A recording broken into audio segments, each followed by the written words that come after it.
Video number 3 is the last video. Follow these steps to ensure a flawless application. 1. Start with clean lashes.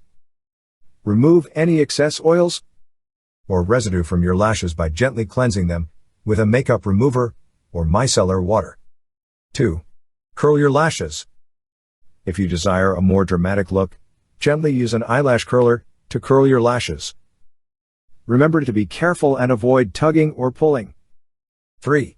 Begin at the base. Hold the mascara wand horizontally and start at the bottom of your lashes. Wiggle the rod back and forth while moving it upward to ensure every lash is coated. 4. Layer for intensity.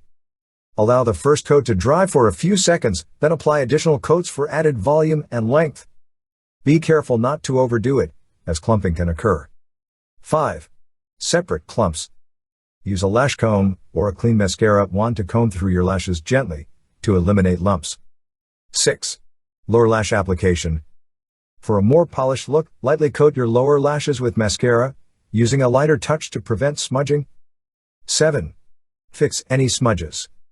In case of accidental smudging, wait for the mascara to dry completely.